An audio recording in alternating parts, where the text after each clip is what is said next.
21 November. Bulan 11. 21/11. Ha. Lambatnya. Oh, okey. Arif Fahmi bila exam? Arif Fahmi. 4 November.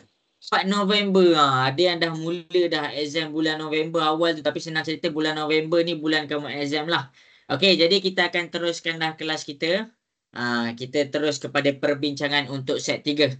Okey, jadi untuk perbincangan set 3 ni kalau kamu ada soalan randomly pun nak tanya pun okey je. Arif Fahmi nak tanya je tau, okey? Okey ke? Okey, Umar Rafiki nak tanya je tau Umar Rafiki, boleh? Boleh. Okey. Jadi untuk yang beragama Islam, kita buka kelas kita dengan Ummul Kitab Al-Fatihah. A'udzubillahi minasyaitonirrajim. Bismillahirrahmanirrahim. Alhamdulillahi rabbil alamin arrahmanirrahim maliki yaumiddin iyyaka na'budu wa iyyaka nasta'in ihdinas siratal mustaqim siratal ladzina an'amta 'alaihim ghairil maghdubi alaihim waladdallin. Amin. Okey, jadi masing-masing boleh tengok dekat depan. Okey, masing-masing boleh pergi dekat WhatsApp group. Boleh pergi dekat WhatsApp group. Okey, dekat WhatsApp group, ni adalah set akhir lah. Yang atas ni adalah markah-markah kamu semua. Okey, jadi cikgu bukan nak tengok untuk set akhir dengan markah kamu semua. Kita pergi kepada link untuk ujian UASA set 3. Kamu boleh tekan UASA set 3.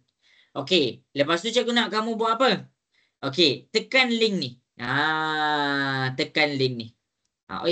Alamak. Cikgu tak setkan pula. Tak apalah. Kita akan terus kepada perbincangan lah. Selalunya cikgu lupa nak set tu. Sorry. Okey, cikgu lupa nak set yang boleh tengok jawapan kamu salah yang mana. Tak apa.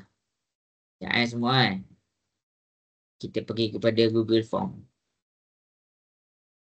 Okey. Set 3 Form 3.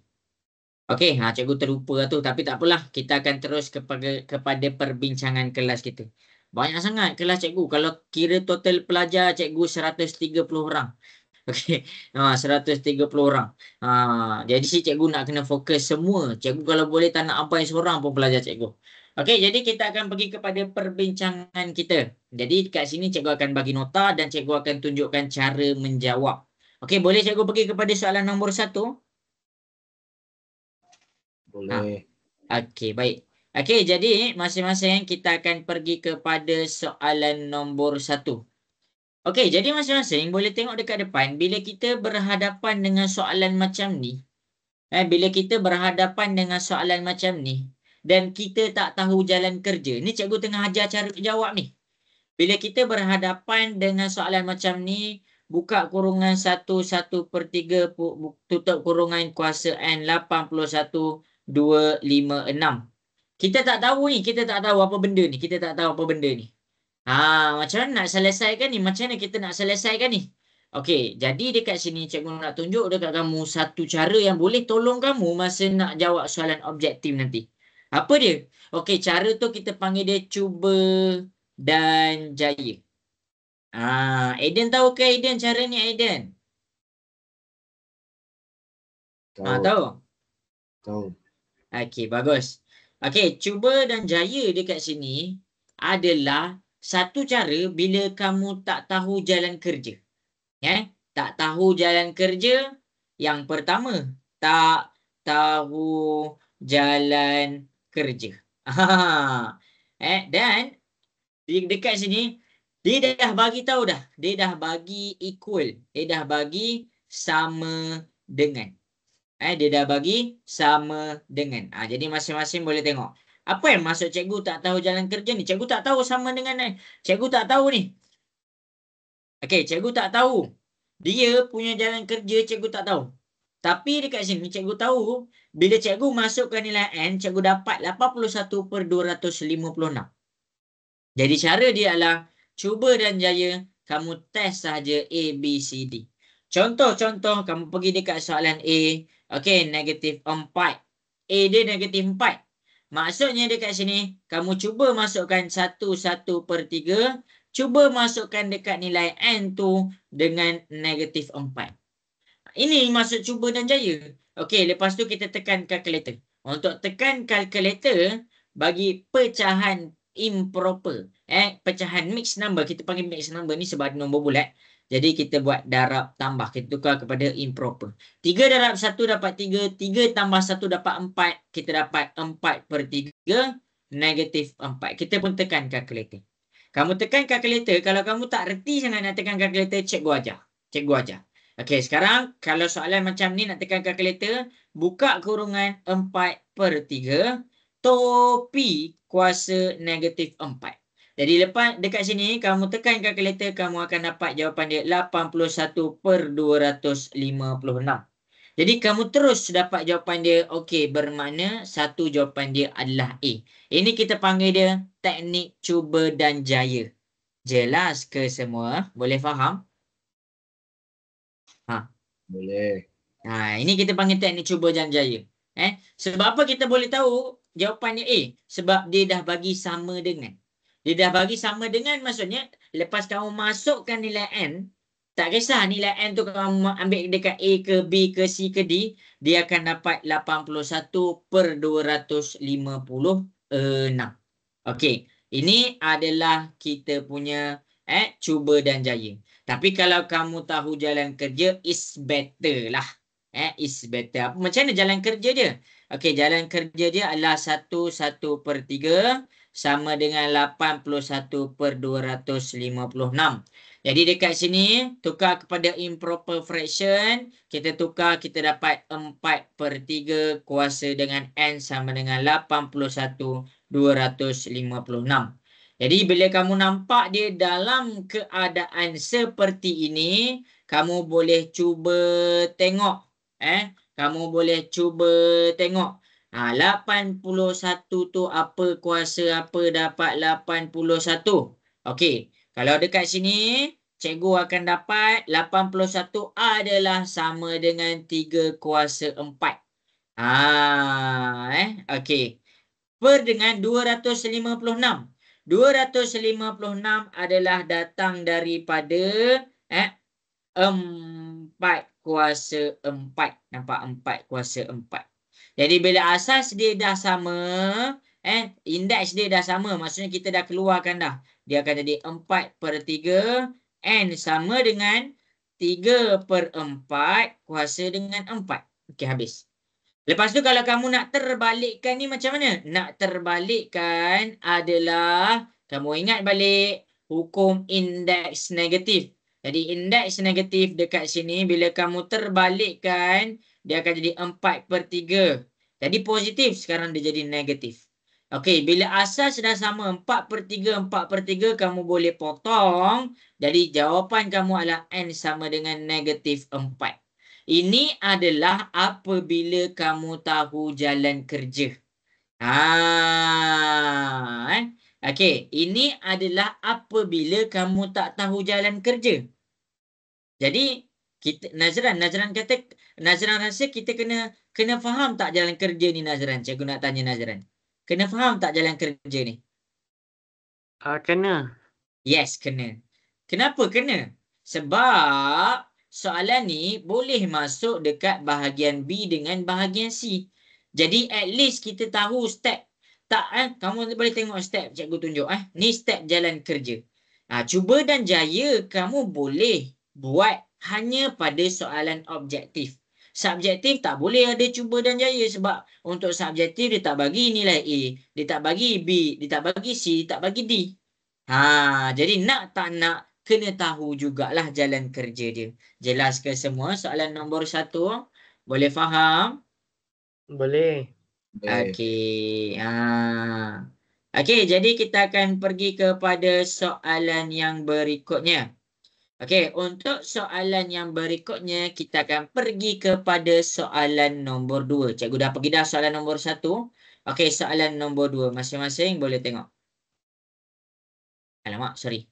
Okey. Ni salin tau salin. Tak sempat salin. Kalau rasa cikgu laju, screenshot. Oh, cikgu dah habis jawab, screenshot. Nanti habis pukul 10.30, Cikgu tunggu sekejap untuk jawab siapa-siapa yang ada nak tanya soalan. Mungkin kita boleh cikgu jawab lah.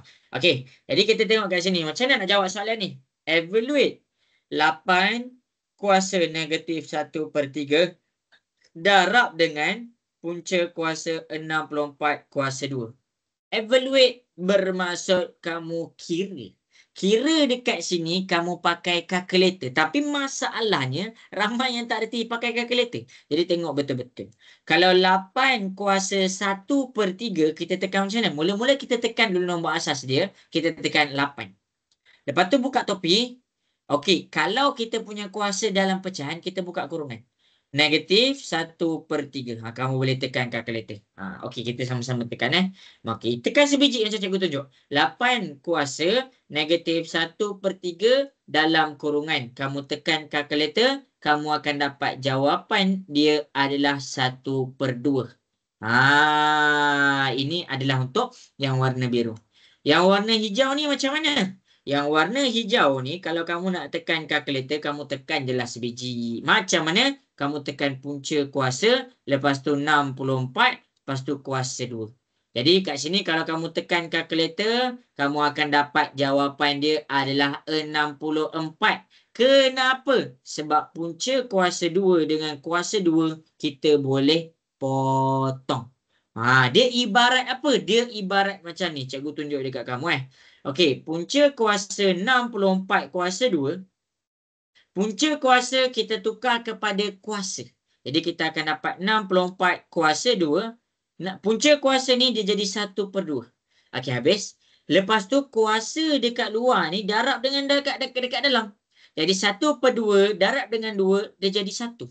Jadi 64 kuasa 1. Sebab tu dekat sini dia tinggal 64 sahaja. Jelas? Boleh faham semua? Okey. Boleh. Alright. Jadi 1/2 darab dengan 64 kamu dapat 32. Jadi jawapan dia adalah C. Okey. Dekat sini kena pandai tekan kalkulator. Kena pandailah tekan kalkulator tu sebab kalkulator tu kita jawab. Kalkulator ni diibarat senjata yang boleh makan tuan dan tolong tuan. Sebab apa? Sebab dia kalau kamu guna dengan betul, kamu dapat jawapan betul. Tapi kalau kamu tekan, tak boleh juga. Tekan yang salah, kamu akan makan diri. Jadi kena belajar cara guna kalkulator. Okey, jadi kita pergi kepada soalan seterusnya. Boleh? Okey. Boleh. Alright. Nazran dah salin dah, Nazran? Dah cikgu. Okey. Nazhan mana Nazhan? Nazhan dah salin dah, Nazhan? Dah cikgu. Alright. Okey, kita pergi kepada soalan nombor 3. Jalan kerja kena ada. Cikgu bagi tahu jalan kerja kena ada. Sebab nanti nak jawab bahagian B kena tunjuk jalan kerja. Okey, jadi masing-masing boleh tengok dekat depan. Okey, contohlah kat sini kan. Jawapan dia D. Okey, kita guna teknik cuba dan jaya. Okey, cuba dan jaya. Ingat teknik ni hanya boleh bantu kamu dekat kertas bahagian A. Bahagian A. Jadi untuk bahagian A ni, at least kita boleh dapat markah lah. Kita tahu jawapan kita betul. Satu soalan 1%. Kamu kena sayang sangat 1% tu. Okey, habis.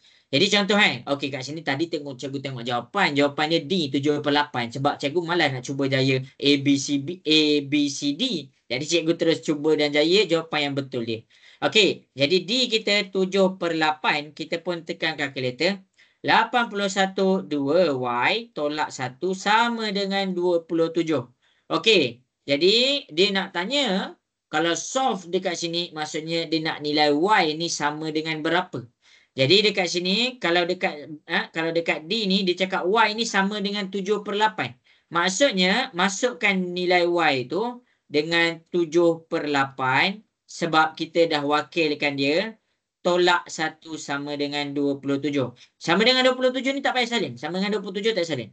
Maksudnya kamu selesaikan ni. Kalau kamu dapat sama dengan 27, kamu dapat jawapan ni. Okey, kita selesaikan 81. Dekat sini 2 darab 7/8. Kita pun tekan kalkulator. 2 darab 7/8. Kita tekan, kita akan dapat dia 7/4. Tolak dengan 1. Jadi 7/4 tolak dengan 1. Kamu tekan kalkulator, kamu dapat 81 3/4. Kamu pun tekanlah kalkulator. Kamu tekan kalkulator. Ada yang, okey, cikgu tunjuk je. 81 topi 3/4. Topi ni adalah membantu kamu untuk selesaikan kuasa selain daripada kuasa 2, kuasa 3 dalam kalkulator. Jadi boleh tekan kalkulator macam tu. 81 topi dalam kurungan 3/4. Kita tekan kalkulator, kita dapat jawapan dia 27. Maksudnya dekat sini kamu cek. Sama. Bila dia sama, okey, nilai Y sama dengan 7/8. Jawapan dia adalah D. Ini cara teknik cuba dan jaya. Jelaskan semua cara cuba dan jaya ni, boleh faham? Boleh. Okey. Alright. Okey. Ini boleh bantu kamu dapat markah dekat kertas 1. Kertas 1 bahagian A. Bahagian A. Okey. Sekarang kita pergi kepada jalan kerja. Jalan kerja ni kena tahu juga. Jalan kerja ni banyak kali sebenarnya cikgu ajar. Okey. Jalan kerja di sini adalah 81 2Y tolak 1 sama dengan 27. Okey. Kamu kena samakan asas. Samakan asas ni suka hati kamulah kamu nak pakai kuasa maksudnya kamu kena test. Kalau dekat sini cikgu nampak dia kuasa 3. Contoh, masing-masing boleh tengok. 3 kuasa 1 dapat 3. 3 kuasa 2 dapat 9. 3 kuasa 3 dapat 27. Okey? Kamu boleh tukar. Tapi sabar dulu. 3 kuasa 4. Kita tekan 3 kuasa 4. Kita dapat 81. Jadi nilai yang kita ada dekat sini, mula-mula tengok 81. Okey, 81 cikgu boleh jadikan dia 3 kuasa 4. Macam mana kamu boleh tengok kat depan? 81 ni cikgu gantikan dia dengan 3 kuasa 4. Bentuk je, nombor je lain tapi nilai dia sama. Lepas tu 2Y tolak 1, 2Y tolak 1. Sama dengan, okey, kita teruskan. Okey, 3 kuasa 3 27. Okey, kita boleh gantikan dia 3 kuasa 3. Nampak? Sebab nilai dia sama. Jadi bila dia dah sama, kamu jumpa ni nombor yang besar sama, kamu boleh potong. Kat sini tinggal 4 2Y tolak 1 sama dengan 3. Kamu selesaikanlah. Jadi 4 darab 2Y kita dapat 8Y. 4 darab negatif 1 kita dapat negatif 4. Okey, 3. 4 ni positif, pindah ke sebelah dia jadi positif. Negatif 4. Pindah sebelah jadi positif 4. Jadi 3 tambah 4 kita dapat 7. Jadi 8 ni darab pindah ke sebelah. Jadi darab pindah ke sebelah dia jadi bahagi. Jadi jawapan dia adalah 7/8. Ini jalan kerja. Tadi cuba dan jaya. Cuba dan jaya kamu tak boleh pakai dekat kertas, dekat bahagian B dan C. Lagi-lagi bahagian C sebab kamu tak tahu jawapan dia. Cuba dan jaya hanya boleh bahagi. Tolong kamu dekat bahagian A. Tapi nak tak nak kena tahu jalan kerja. Takut soalan macam ni terkeluar dekat bahagian C. Jelas ke semua soalan nombor 3? Boleh faham? Boleh. Okey. Dah salin dah jalan kerja cikgu? Dah. Okey. Salin. Semangat sikit kamu ni. Kamu dah nak masuk SBP. Dah nak masuk MRSM. Tapi belajar main-main. Tak boleh macam tu. Okey. Jadi kita pergi kepada soalan. Kalau tak nak masuk pun ambil aliran sains. Okey, kita pergi kepada soalan nombor 4. Okey. Jadi masing-masing boleh tengok. Okey, cikgu tunjuk juga cuba dan jaya. Cikgu tunjuk juga sebab cikgu nak kamu pakai cara ni sebab cikgu yakin takut soalan nanti susah. Jadi bila kamu tak tahu macam mana nak pakai, okey, kamu boleh pakai cuba dan jaya. Tapi kat sini cikgu tunjuk je. Okey, jawapan dia C. Okey, jawapan dia C. Okey, teknik cuba dan jaya. Cikgu perkenalkan teknik ni malam ni. Okey, teknik cuba dan jaya. Okey, teknik cuba dan jaya adalah 3x kuasa 4 sama dengan 3888. Kamu masukkan nilai 6 ke dalam x. Jadi, kamu boleh tengok ni, x ni gantikan dia dengan 3 kuasa 6. Sorry, 3 darab 6 kuasa 4. Dapat tak 3888?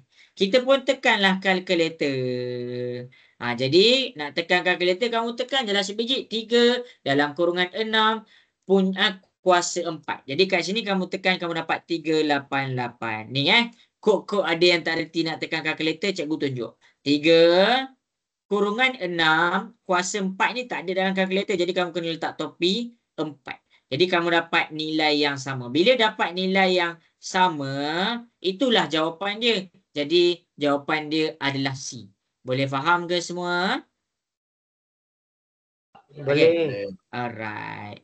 Okey, habis. Tu cara dia. Okey, jalan kerja dia macam mana? Jalan kerja ni cikgu ajar. Okey, jadi yang ni kena fokus sikit. Okey, sebab dia benda baru. Jalan kerja dia dekat sini adalah 3x kuasa 4.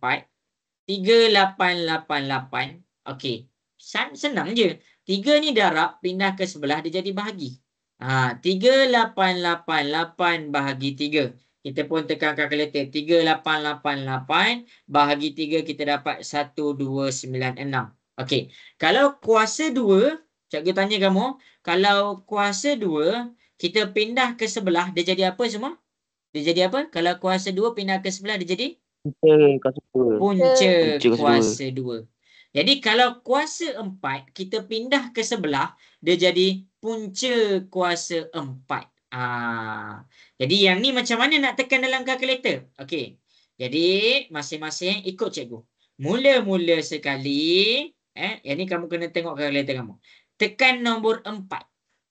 Dah tekan dah, dah tekan dah, dah tekan dah. Dah. Dah ke belum? Dah. Sudah. Okey. Lepas tu, kamu tahu tak simbol topi ni? Jumpa tak simbol topi ni dalam kalkulator? Jumpa tak? Okey. Jangan tekan simbol topi. Tekan dulu shift. Tekan dulu shift simbol topi. Nanti dia akan jadi macam ni. Dia akan jadi macam ni. X. Dia jadi macam tu. Lepas tu kamu tekan 1296. 1296. Ini simbol ni untuk apa? Simbol ni, iaitu punca kuasa X ni adalah untuk kamu selesaikan kalau punca kuasa dia selain daripada punca kuasa 2 dengan punca kuasa 3. Maksudnya punca kuasa 4, punca kuasa 5, punca kuasa negatif, punca kuasa pecahan, kamu boleh guna cara ni. Jadi, dekat sini kita tekan kalkulator.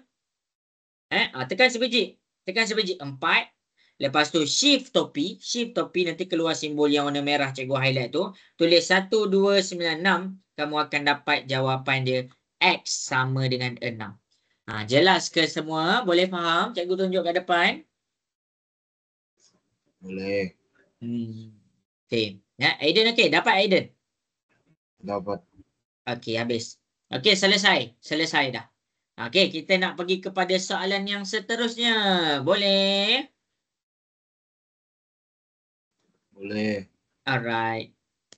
Okey, jadi kita akan pergi kepada soalan nombor 5. Okey, habis dah. Indeks selesai dah, indeks. Indeks ni soalan yang popular. Cikgu yakin 100%. Tak naklah 100% kan. Cikgu yakin 99% soalan UASA kamu, semua orang dalam ni, ada 24 orang dalam ni, akan ada soalan indeks. Confirm. Sebab indeks ni kamu guna dekat form 4 dan kamu guna dekat form 5. Jadi adalah antara topik yang kamu kena bawa ke form 4 dan form 5 adalah indeks. Okey, habis. Okey, jadi cikgu pergi jawab soalan nombor 5 pula. Boleh ke semua? Boleh. Ke tak boleh? Boleh. Okey. Yang lain nak dengar suara sikit? Boleh ke? Boleh. Okey. Jadi masing-masing kita akan pergi kepada kita punya soalan. Untuk soalan ni, kita nak jawab dah mula masuk kepada bab 2, iaitu bentuk piawai 0.091070. Okey. Ini dia suruh kira bilangan angka bererti. Bilangan angka bererti kalau nombor perpuluhan. Cikgu ajar kamu kat sini Nombor perpuluhan. Dia nombor perpuluhan ni dia ada keunikan dia. Dia kalau nombor biasa pun ada keunikan dia, nombor perpuluhan pun ada keunikan dia. Okey, kalau kosong dekat depan, dia tak kira sebagai angka bererti. Kalau kosong dekat tengah, dia kena kira sebagai angka bererti. Kalau kosong dekat belakang, dia kira. Nampak? Kena kira dengan kira dia lain. Kena kira dengan kira dia lain. Jadi kalau ada orang bagi tahu cikgu, kenapa kosong dekat belakang ni cikgu tulis kira je. Okey. Sebab kosong dekat belakang ni, dia ada ke, dia tak ada ke, dia tak mengubah nilai nombor tu. Sebagai contoh, cikgu letak 0.2. 0.2 dekat sini, cikgu letak 0.20. 0.20 dengan 0.2 sama tak nilai dia? Cikgu nak tanya kamu semua. Sama tak nilai dia? Sama. Okey, cikgu tambah 0.200. Adakah nilai 33 ni sama? Cikgu nak tanya, sama ke nilai 33 ni? Tak. Aiden, sama tak sama. Aiden?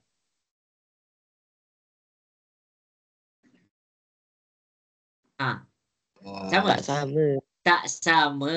Okey, Nazran sama tak Nazran? Yang mana tu cikgu? 33 ni. 0.2, 0.20, 0.200. Sama tak nilai 33 ni? Sama. Sama. Jawapan dia sama.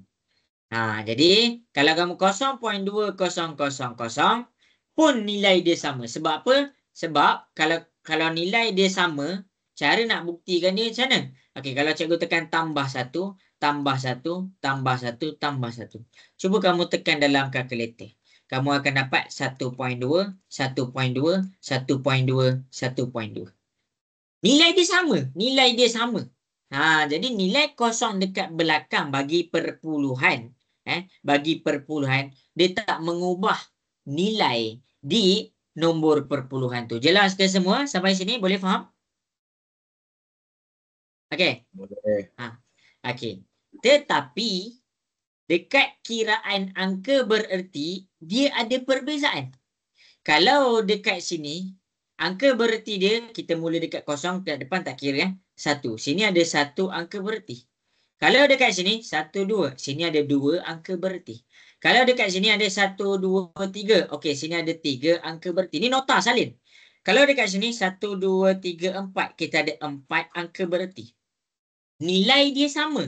Tetapi angka bererti dia berbeza. Jelas ke semua dekat sini? Boleh faham? Boleh. Jadi kalau nombor perpuluhan, kamu kena tengok berapalah dia nak angka bererti. Kalau kurang, kamu adjust tambah kosong. Itulah dia. Semoga jelas. Tapi cikgu nak kamu faham, walaupun dia ada angka bererti yang berbeza, tetapi dia hanya mempunyai nilai yang sama. Nilai dia tak berubah. Nilai dia tetap 0.2.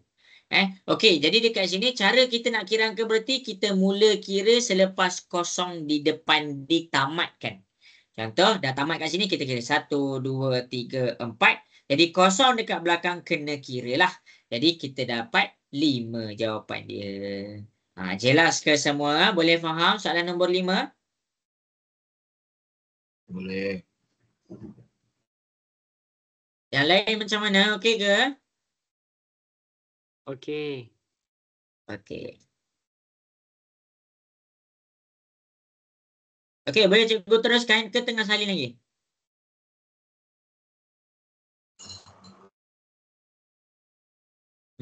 Boleh ke? Ke tengah salin? Nak dengar suara sikit. Boleh.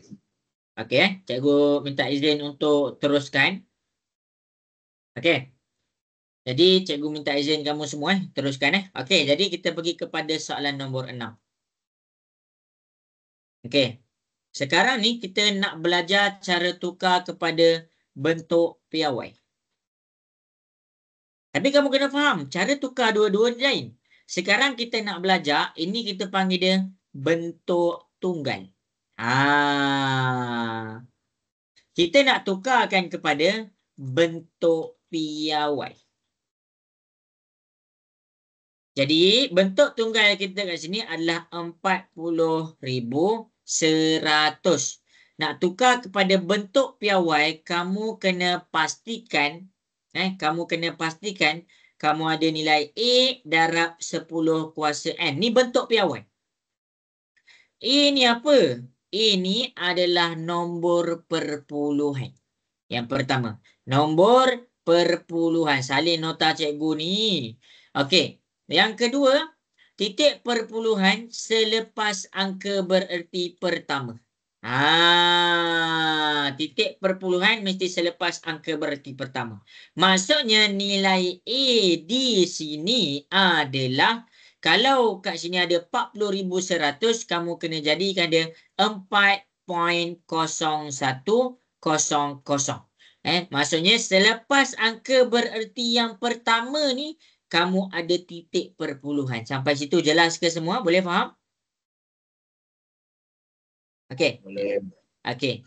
Kemudian darab dengan 10 kuasa N ni, kamu tekan darab 10. Darab 10. Nilai N dekat sini, kamu kena faham. Kamu kena faham. Macam mana nak kena faham dia? Kalau gerak ke depan, dia jadi positif. Kalau gerak ke depan, dia positif. Kalau gerak ke belakang, dia jadi negatif. Sekarang macam mana nak tahu? Okey, sekarang ni pergerakan dia dekat sini. Jadi dia gerak ke depan. 1, 2, 3, 4. Jadi kita nak tahu dia gerak ke depan je. Kita gerak ke depan. Jadi bila gerak ke depan, dia adalah positif. Okey, habis. Positif berapa? Kamu tengok berapa nombor dia langkah. 1, 2, 3, 4. Jadi dekat sini, kamu dapat 10 kuasa 4. Nota ni paling penting. Jelas? Boleh faham? Cikgu tunjuk kat depan ni. Boleh. Yang lain nak dengar suara sikit, boleh faham ke ni? Boleh.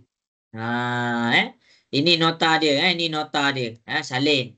Jadi dekat sini, kalau kosong dekat belakang, macam cikgu bagi tahu tadi, perpuluhan, kalau kosong dekat belakang, kamu nak buang dia pun tak jadi masalah sebab dia tak mengubah nilai dia. Jadi cikgu buang kosong dekat belakang, cikgu dapat 4.01 darab 10 kuasa 4. Jadi jawapan dia adalah D. Menjawab ke semua soalan nombor 6? Boleh faham? Boleh. Okey, Nazran dapat Nazran? Dapat cikgu. Okay, dia dapat ke dia nombor 6 ni? Dapat. Okay, habis. Habis dah. Cikgu nak pergi kepada soalan nombor 7. Boleh ke semua? Boleh. Boleh. Okey. Jadi kita pergi kepada soalan nombor 7. Okey, soalan nombor 7 masing-masing boleh tengok dekat depan. Sekarang dia melibatkan operasi bentuk piawai. Operasi bentuk piawai. Okey, pakai kalkulator je sebenarnya. Okey, 4.2 darab 10 kuasa negatif 5 darab 0.0002 per dengan 7 darab 10 kuasa negatif 8. Operasi bentuk piawai di sini, macam mana nak selesaikan? Tengok betul-betul sebab benda ni boleh bantu kamu dalam periksa kamu. Okey. Yang pertama sekali, cikgu bulatkan nombor selain daripada 10 kuasa N. Iaitu yang warna biru. Yang warna biru ni kita panggil dia nombor tunggal. Kita panggil dia nombor tunggal. Jadi macam mana nak buat ni? Okey, kita salin. Tengok warna biru, 4.2 dekat atas darab 0.0002 per dengan 7. Kita pun tekan kalkulator. Okey, kita tekan kalkulator. 4.2 darab 0.0002 bahagi dengan 7. Dekat sini kamu tekan kalkulator, kamu akan dapat 1.2 darab 10 kuasa negatif 4. Sampai sini semua dapat ke? Dah tekan dah kalkulator? Dah. Okey Dapat tak tu? Dapat?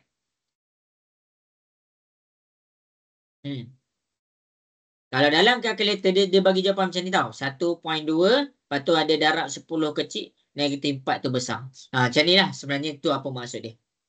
Okey, nak dengar suara sikit. Sampai sini jelas ke?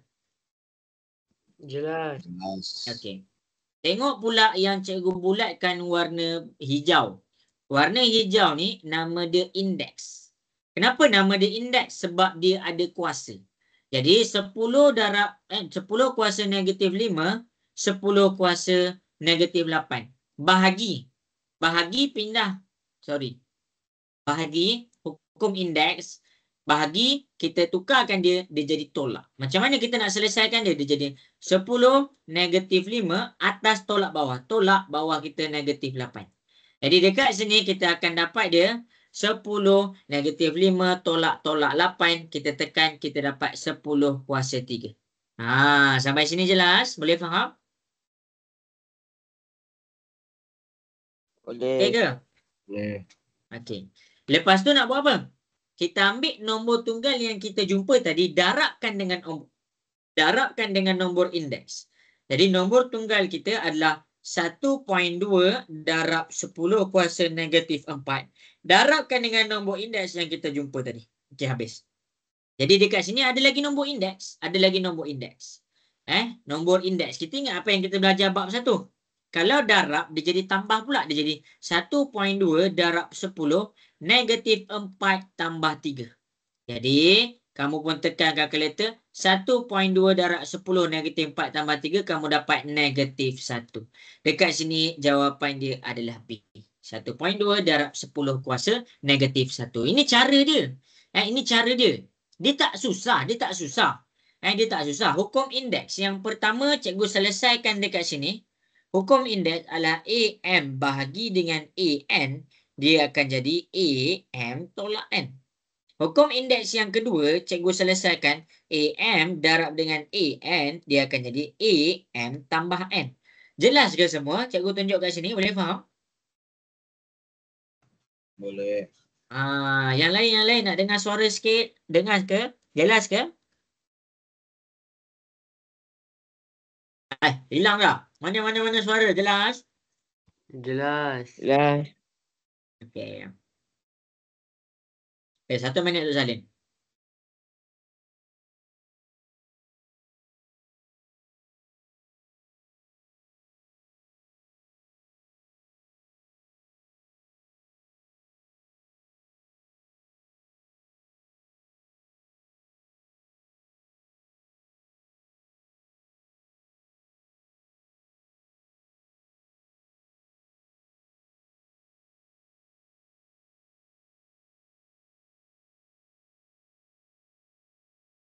Okey dah ke? Cikgu nak teruskan? Sudah. Okey. Selesai. Kita pergi kepada soalan nombor 8.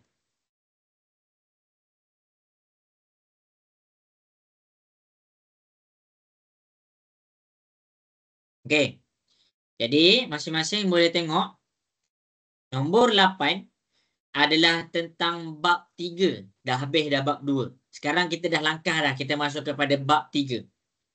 Bab 3 dekat sini kita adalah tentang simpanan, pelaburan dan hutang. Jadi, dekat sini dia bercakap tentang menyimpan. Jadi, dia bercakap tentang simpanan. Itu yang pertama.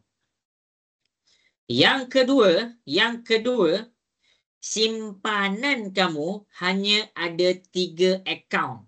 Akaun pertama, nama dia adalah akaun simpanan. Ini cikgu, dia kalau dalam buku teks kamu buka, dia panjang tapi cikgu jelaskan mudah dia. Okey, nombor 2, Dekat sini kita ada akaun simpanan tetap. Dan nombor 3, dekat sini kita ada akaun semasa. Akaun pelaburan ni apa? Akaun pelaburan tak ada dalam akaun simpanan. Akaun pelaburan lah. Okey. Jadi simpanan ada 3 jenis akaun sahaja. Dapat ke nota cikgu? Dapat. Alright.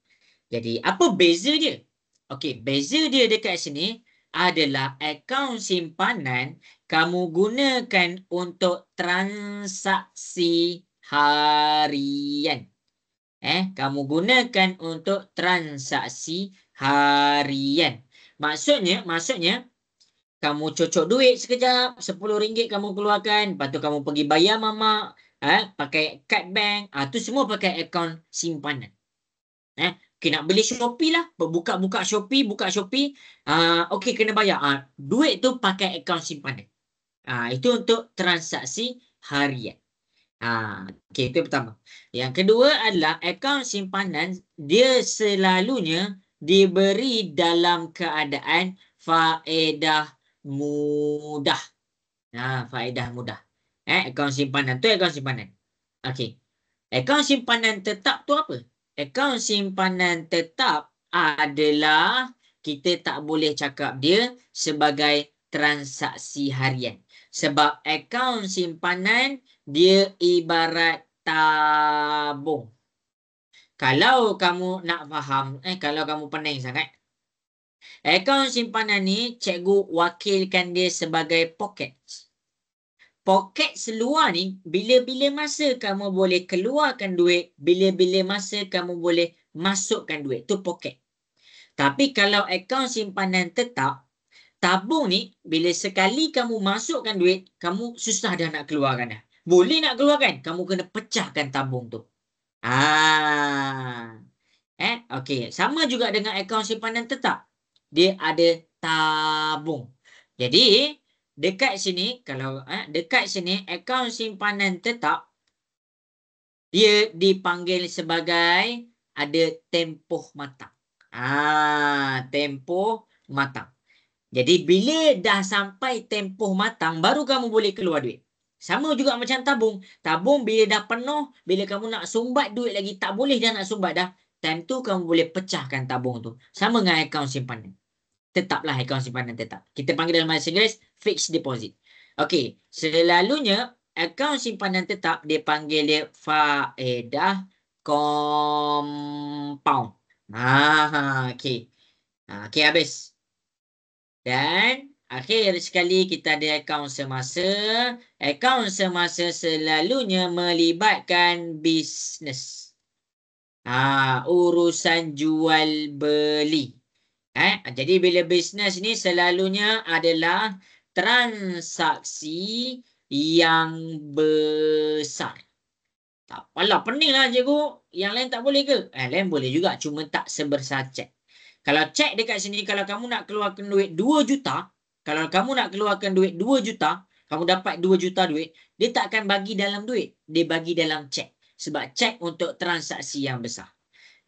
Jadi kalau kamu nak pening sangat, akaun semasa adalah tentang penggunaan cek. Cek.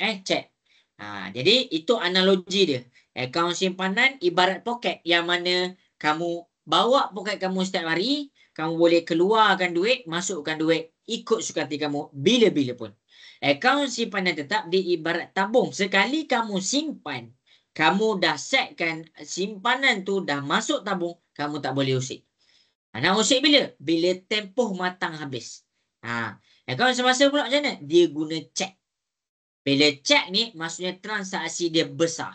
Jadi kalau dekat sini kita baca 40,000 di sebuah bank memberi kadar faedah setahun dikompaundkan. Bila ada perkataan dikompaund, itu adalah akaun simpanan tetap. Dapat ke semua nota cikgu? Jelas? Jelas. Okey. Salin. Dah salin dah?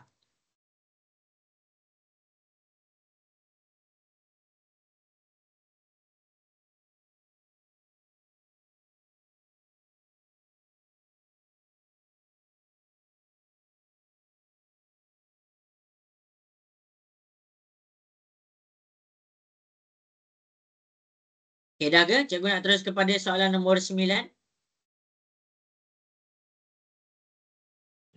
Sudah. Okey. Jadi, kita pergi kepada soalan nombor 9. Okey. Okey. Jadi, soalan nombor 9 tentang bab 3 juga. Tetapi dia pergi kepada kad kredit. Kad kredit adalah di bawah tajuk hutang. Jadi, kad kredit dekat sini, apa kelebihan kad kredit? Yang pertama, memudahkan proses pembelian atas talian. Maksudnya, walaupun masa tu kamu tak ada duit, tapi kamu ada kad kredit, kamu boleh hutang dulu. Kamu beli secara hutang. Tu antara kelebihan kad kredit. Yang pertama, beli secara hutang. Jelas ke semua? Kelebihan dia yang pertama, boleh faham? Dapat ke? Dapat ke? Dapat. Okey. Yang kedua adalah kad kredit ni dia punya faedah selalunya dia pakai faedah atas baki. Maksudnya bila ada baki sahaja dalam kad kredit baru kamu dikenakan caj tambahan.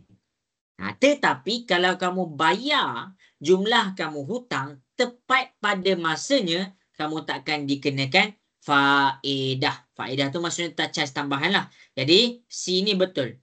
Tempoh bayar balik, memberi tempoh bayar balik tanpa faedah. Sebab dia pakai faedah atas baki. Okey. Yang nombor 3 adalah dia dalam bentuk kad. Bila dia dalam bentuk kad, dia bukan duit. Dia kad. Maksudnya kamu tak perlu bawa duit banyak-banyak dalam poket kamu. Kamu hanya bawa kad. Walaupun kamu ada 2,000, 2,000 tu disimpan dalam kad. Bukan dalam dompet. Kad tu memang dalam dompet juga. Maksudnya duit tu bukan dalam dompet. Duit tu dalam kad. Jadi dekat sini tak perlu bawa duit yang banyak. Okey, habis. Jadi kelemahan dia adalah B. Mudah berbelanja melebihi kemampuan. Apabila kita terlalu mudah nak beli hutang, nak beli hutang, nak beli hutang, nak beli hutang, sampai satu masa kita pun terbeli lebih daripada kemampuan. Bila kita terbeli lebih daripada kemampuan, jadi kita akan ada jumlah baki yang kita tak dapat nak selesaikan. Bila ada jumlah baki yang tak dapat kita nak selesaikan, daripada situ kamu akan dikenakan faedah. Bila kamu tak bayar, faedah tu akan terus bertambah by month. Setiap bulan dia akan bertambah. Itulah kad kredit. Dia ada kelebihan dan dia ada kekurangan. Jelas? Penjelasan ringkas tentang kad kredit, boleh faham? Okey ke? Okey. Okey. Okey, dah habis dah nombor 9. Cikgu nak pergi kepada soalan nombor 10. Okey. Jadi tu jawapan dia. Okey. Jadi soalan nombor 10. Okey, soalan nombor 10 adalah tentang lukisan berskala. Lukisan berskala. Lukisan berskala ada satu formula yang memang kamu kena ingat bila-bila. Sebab kalau kamu tak ingat formula ni, kamu takkan boleh buat punya garanti 100% takkan boleh buat. Formula ni cikgu tak pasti diberi ataupun tidak dalam periksa. Tapi senang je. Formula dia adalah ukuran lukisan berskala per dengan UO sama dengan 1/M. Ni apa ULS ni cikgu tunjuk juga. ULS ni adalah ukuran lukisan skala. Selalunya dia cakap dalam peta ke, dia cakap image ke, tu semua ukuran skala. UO tu apa? UO tu adalah ukuran objek. Ukuran objek dekat sini adalah keadaan sebenar bagi objek tu. Maksudnya kalau kita cakap tentang bangunan, ambil tinggi sebenar bangunan tu. Tu UO. Okey, N ni pula apa? N ni adalah kita punya nisbah skala yang kita boleh dapat daripada satu nisbah N. Okey, tu formula tu. Dapat ke semua? Dah salin dah? Ke tengah Dapat. salin? Okey. Okey, habis. Jadi dekat sini cikgu tunjuk. Panjang sebatang jalan. Jadi bila dia kata panjang sebatang jalan, tu maksudnya ukuran sebenar jalan tu lah. Jadi itu adalah UO kamu iaitu 2.4 kilometer. Hitung panjang jalan tu dalam cm pada sebuah peta. Maksudnya dia nak dalam ULS. Tapi dalam sentimeter. Dan di bawah skala kita adalah sama dengan 1/50,000. Jadi bila dia kata 1/50,000 bermakna nilai N kamu adalah sama dengan 50,000. Sampai sini semua jelas? Boleh faham? Boleh. Okey, habis. Jadi sampai sini kamu boleh tengok dia nak dalam sentimeter. Jadi kita tukarkan dulu UO kita tu kepada sentimeter. Jadi 2.4 kilometer nak tukar kepada meter. Kita kena buat apa? Darab berapa nak kena tukar kepada meter? 1,000. Darab 1,000. Jadi dekat sini kita ada 1, 2, 3. Kita ada 2,400 meter. Habis. Kemudian dia nak dalam sentimeter. Sentimeter pula. Jadi meter nak pergi kepada sentimeter. Kita kena darab berapa pula? Satu 100. meter. Okey, pandai. 1 meter sama dengan 100 sentimeter. Jadi dekat sini kita gerakkan lagi. Kita akan dapat 2,400,000. Jadi 240,000 sentimeter.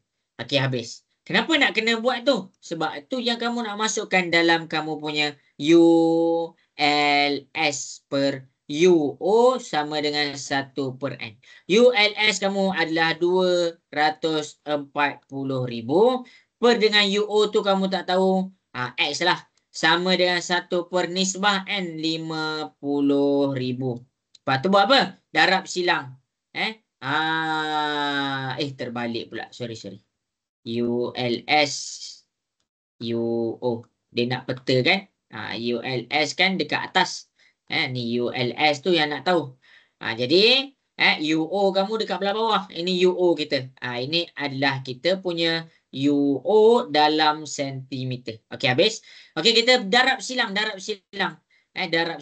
1 darab 240,000. Kamu akan dapat juga 240,000. X darab dengan 50,000. Kamu akan dapat juga dekat sini 50,000 X. Lepas tu pindah ke sebelah. 50,000 pindah ke sebelah daripada darab pindah ke sebelah dia jadi bahagi. Okey, kamu pun tekan kalkulator. Jadi dekat sini kamu tekan kalkulator. 24. Kamu akan dapat X sama dengan 48. Dan bila unit kamu dah tukar dalam sentimeter, jadi 4.8 sentimeter. Jawapan dia adalah B. Jelas ke semua? Cikgu tunjuk satu-satu ni. Boleh faham? Boleh. Yang lain nak dengar suara sikit. Okey ke? Dapat ke nota cikgu?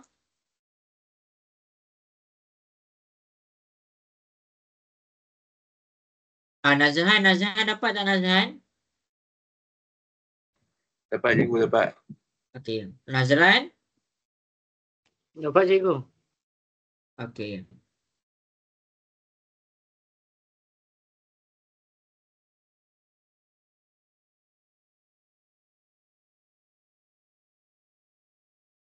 Okey, salin.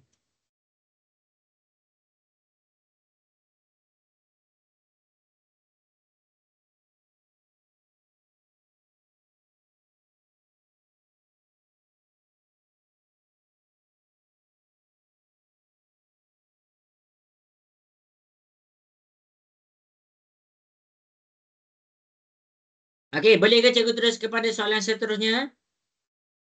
Boleh. Okey, kita pergi kepada soalan 11.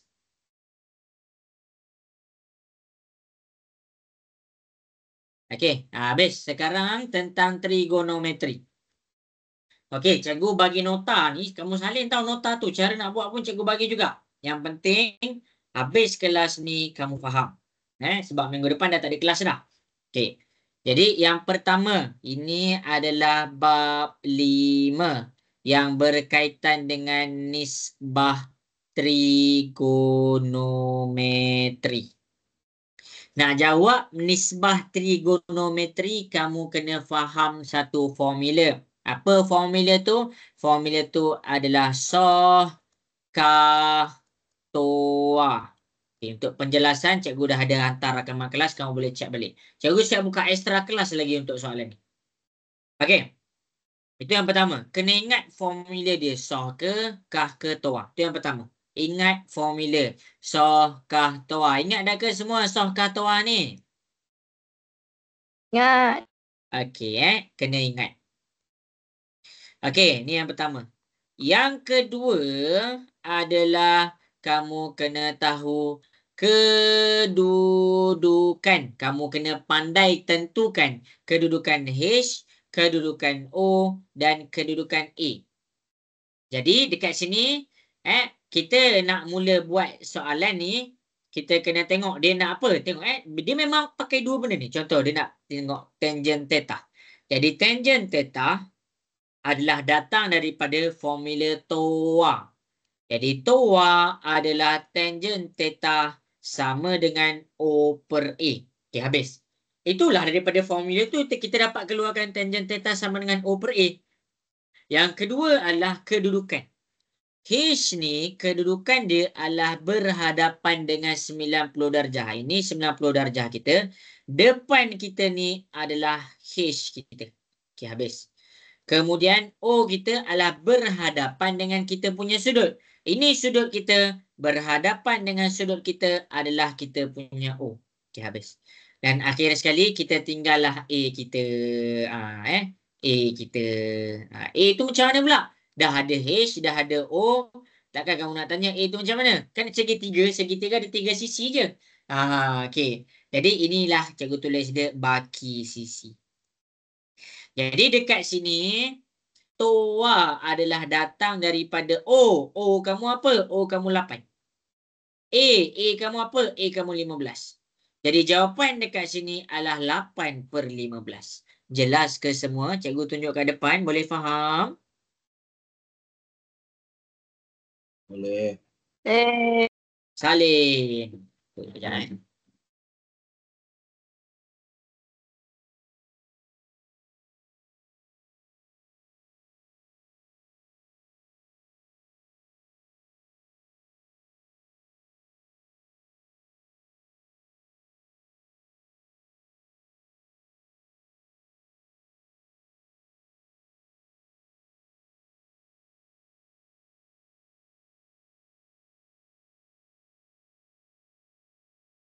Okey, dah salin dah. Cikgu nak pergi kepada soalan 12.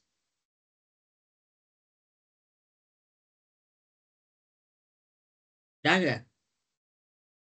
Okey, boleh Cikgu nak pergi kepada soalan 12. Okey, cikgu pergi je Okey. Okey, jadi kita akan pergi kepada soalan 12. Soalan 12 adalah tentang trigonometri yang mana cikgu akan pakai benda ni juga. Okey, ingat soh kah toa. Lepas tu tengok kedudukan HOA. Jadi kalau soalan macam ni, kamu kena tentukan dia punya kedudukan HOA dulu. Okey, H adalah berhadapan dengan sudut 90 darjah. Ini adalah H kamu. Sebab dia depan-depan. Okey, kemudian O adalah berhadapan dengan nilai sudut. Okey, sudut kita 32. Okey, ini adalah O kamu. Dan akhir sekali ini adalah A kamu. Jelas ke semua? HOA ni boleh faham? Okey. Jelas? Boleh. Okey, baik. Okey, jadi daripada HOA ni, lepas tu kamu tengok Nak pakai soh ke, nak pakai kah ke, nak pakai toa? Macam mana kita nak tahu nak pakai soh ke, nak pakai kah ke, nak pakai toa? Yang pertama adalah kamu tengok sisi yang soalan nak. Sisi yang soalan nak dekat sini adalah X. Jadi X ni dia jatuh pada A. Jadi A tu ada. Itu yang pertama. Yang kedua adalah sisi yang soalan bagi nilai. Mana sisi yang ada nilai? Ni 8 cm. 8 cm tu dekat mana? Dekat O. Jadi A dengan O kamu pakai. Yang tak pakai apa? Yang tak pakai adalah H. Cikgu ulang. Mula-mula kamu tengok sisi apa yang soalan nak. Kemudian kamu tengok sisi apa soalan yang bagi nilai. Daripada situ kamu boleh detect sisi apa yang kamu tak ada. Maksudnya sisi yang tak pakai. Sisi yang tak pakai adalah H. Jadi daripada sini kita boleh nampak A kita pakai, O kita pakai, kita akan cakap H tak pakai. Jadi bila H kita tak pakai, bermakna dekat soh kah toa ni, yang mana ada nilai H kita potong. Soh ada H, kah ada H. Toa je tak ada H, bermakna kita pakai toa. Itu cara dia. Jadi toa di sini adalah T2 tangent theta sama dengan O per A. Tangent theta, tangent kita 32 sama dengan O. O kamu 8, A kamu X.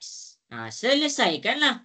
Jadi X ni pindah ke sebelah, kamu dapat tangent 32 darab dengan X sama dengan 8. Cikgu sambung. X sama dengan, pindah balik ke sebelah, 8 per dengan tangent 32. Kamu pun tekan kalkulator. 8 bahagi tangent 32. Kita dapat jawapan dia 12.80. Jawapan dia adalah C. Jelas ke semua? Soalan 12. Dapat nota cikgu? Dapat. Okey, itu cara dia.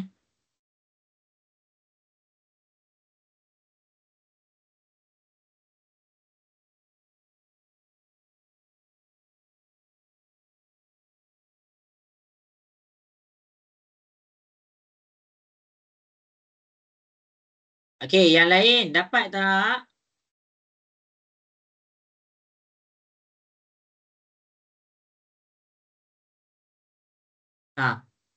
Yang lain dapat ke? Nak dengar suara sikit sampai sini? Boleh follow lagi? Boleh, cikgu, boleh. Okey, habis. Okey, jadi kita akan pergi kepada soalan yang berikutnya. Soalan yang berikutnya adalah soalan 13. Okey, soalan 13 masing-masing kita akan pergi kepada soalan 13. Okey. Soalan 13 adalah tentang kitaran sisi 4 kitaran. Okey, ini cikgu kena tunjuk formula takut kamu terlupa kan. Buku teks matematik tingkatan 3. Sisi 4 kitaran bab 6. Ya, cikgu tunjuk nota. Kalau tak nampak. Kalau tak nampak, tak ada nota, nanti tak nampak. Nanti tak nampak. Jadi sisi 4 kitaran ni formula sisi 4 kitaran. Okey, ni formula sisi 4 kitaran. Apa formula ni yang kita nak pakai? Formula yang kita nak pakai adalah formula nombor 2.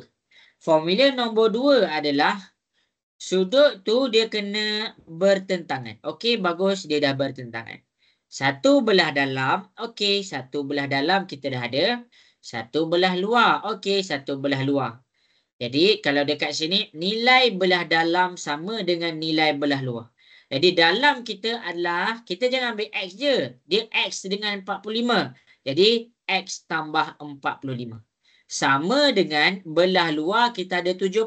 sama dengan 70. Jadi nak cari X di sini adalah positif 45 pindah ke sebelah dia jadi negatif. Jadi kamu tekan kalkulator 70 tolak 45 kita dapat 25 darjah. Jadi nombor 13 jawapan dia adalah A. Menjawab ke semua? Boleh faham? Boleh. Okey, ni nombor 13. Okey, cikgu pergi kepada soalan seterusnya sebab masa Okey, cikgu pergi kepada soalan 14. Soalan 14. Okey, soalan 14 masing-masing boleh tengok di hadapan. Cikgu akan tunjukkan satu per satu.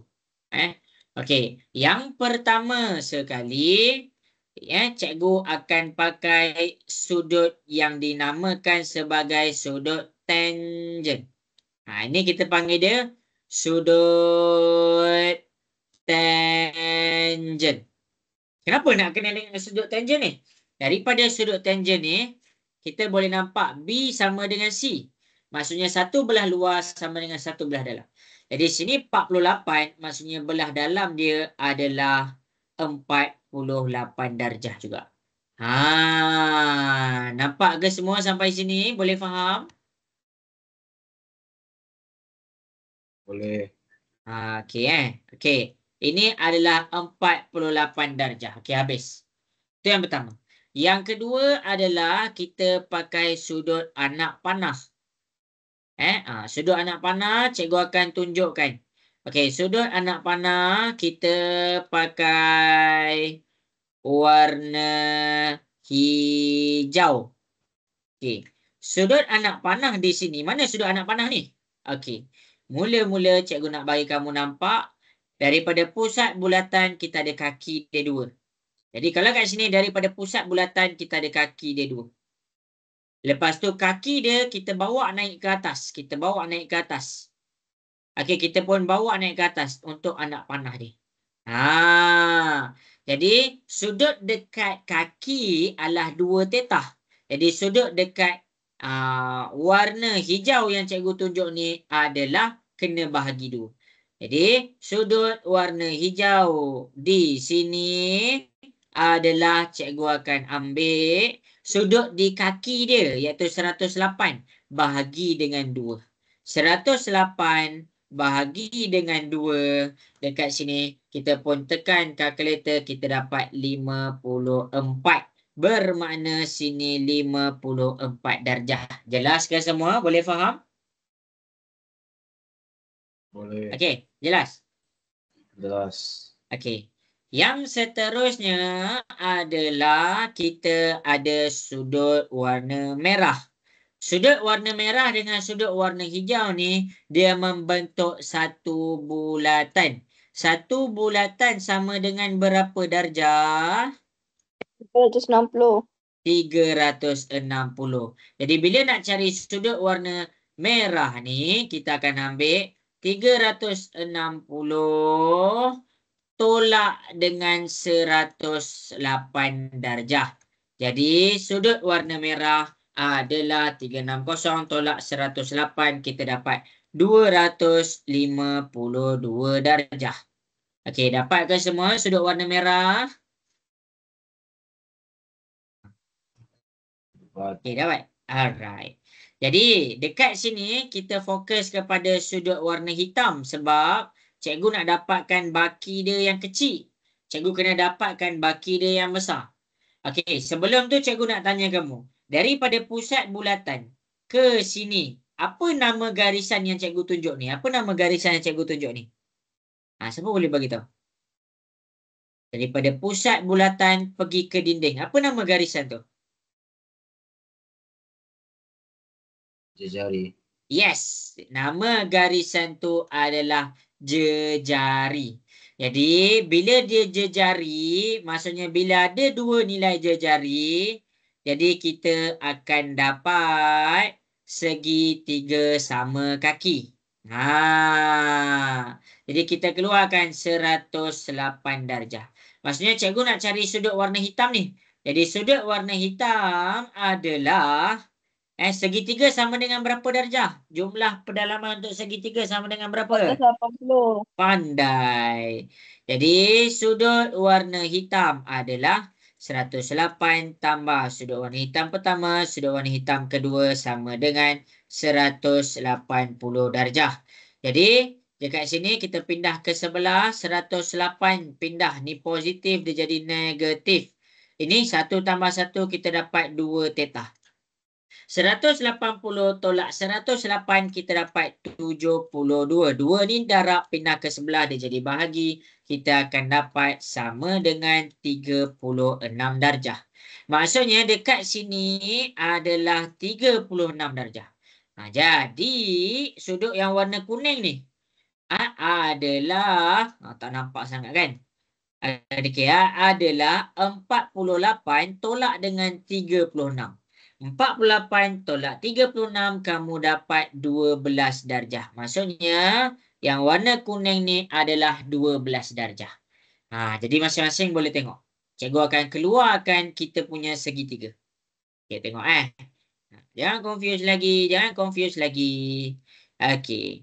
Jadi ni nampak serabut sebab cikgu tunjuk satu-satu. Jadi masing-masing boleh tengok.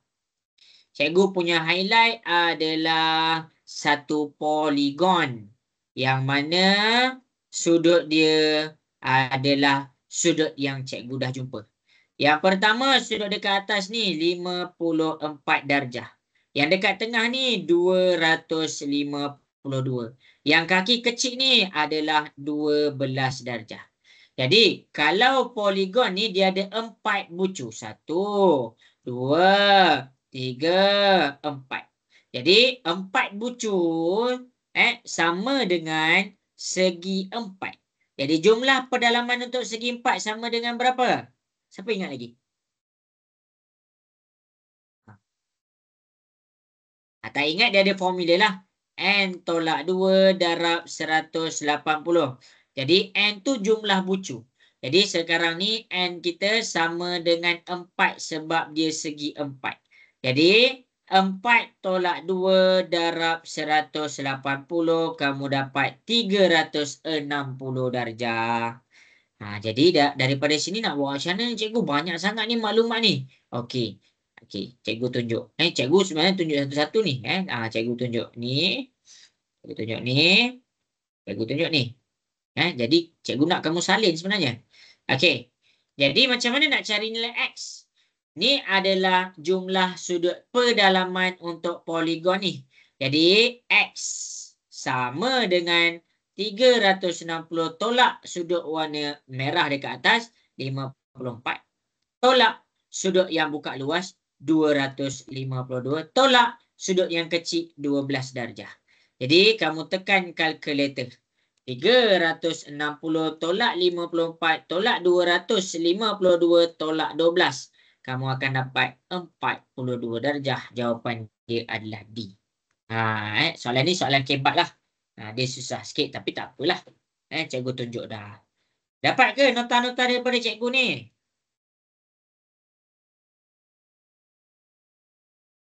Dapat ke semua nota daripada cikgu? Dapat. Okey. Okey dah, cikgu nak terus kepada soalan yang berikutnya. Boleh? Boleh. Okey. Jadi kita akan pergi kepada soalan yang berikutnya. Okey, untuk soalan yang berikutnya, kita pergi kepada soalan 15. Okey. Berikut adalah ini dah masuk kepada bab 6. Tadi screenshot lah tadi. Banyak tu. Berikut adalah beberapa istilah dalam pelan dan dongakan. Jadi masing-masing boleh tengok. Pelan dan dongakan. Pelan dan dongakan dekat sini adalah daripada satu bentuk 3D. Daripada satu bentuk 3D, kita akan tarik normal simetri. Normal simetri adalah daripada bucu. Yang mana kita akan tarik. Kita akan tarik, tarik dan tarik. Jadi No, itu warna merah tu nama dia normal symmetry. Warna merah ni nama dia normal symmetry. Jadi adalah normal symmetry. Okey, habis. Bila dah ada normal symmetry, garisan ni ditarik pada satu satah. Daripada satu satah, dia akan dituliskan sambung semua normal simetri yang kita dah jumpa tadi. Yang ini kita panggil dia sebagai unjuran ortogon. Jadi unjuran ortogon tu adalah jadi image di mana? Ni termasuk dalam image.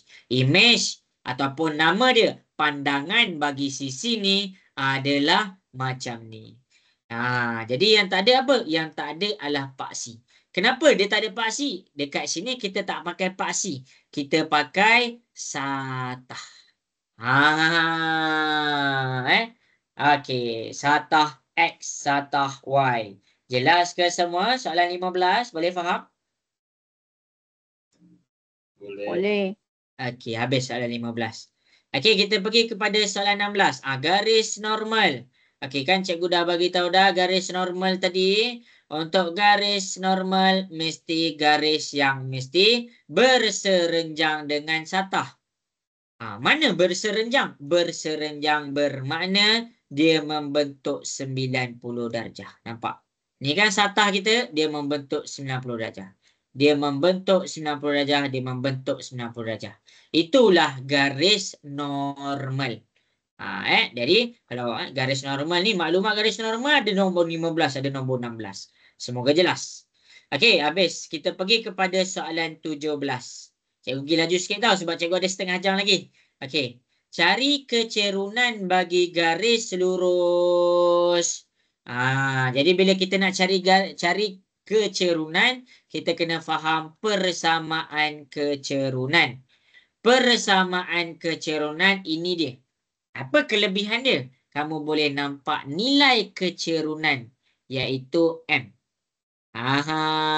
Dia duduk sebelah X. Jadi macam mana kita nak buat bentuk kecerunan ni? Senang je. Kamu kena pastikan Y duduk sorang-sorang. Jadi macam mana kita nak pastikan Y tu duduk sorang-sorang? Masing-masing boleh tengok di hadapan. 2Y tolak X tolak 9 sama dengan 0. Jadi Y ni nak duduk sorang-sorang. Kita pindahkan X, kita pindahkan 9. 2Y sama dengan X ni negatif, pindah ke sebelah dia jadi positif. 9 ni negatif, pindah ke sebelah dia jadi positif. Habis. Jadi Y ni tak duduk sorang-sorang lagi, dia ada nombor 2. Jadi 2 ni pindah pula. Jadi Y, X tambah 9 per 2. Kita asingkan dia. Y, X per 2 tambah 9 per 2. Jadi nak bagi X duduk dekat sebelah, kita letak 1 per 2. X tambah 9 per 2.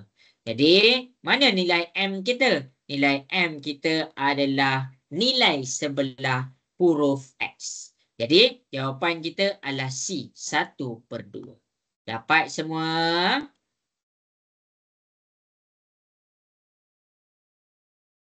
Dapat ke? Dapat. Okey, ni dia nombor 17. Semoga jelas. Okey, cikgu nak pergi pula kepada nombor 18. Boleh? Boleh. Boleh. Okey, kita pergi kepada nombor 18. Okey, nombor 18 yang berikutnya kita nak soalan kita nombor 18.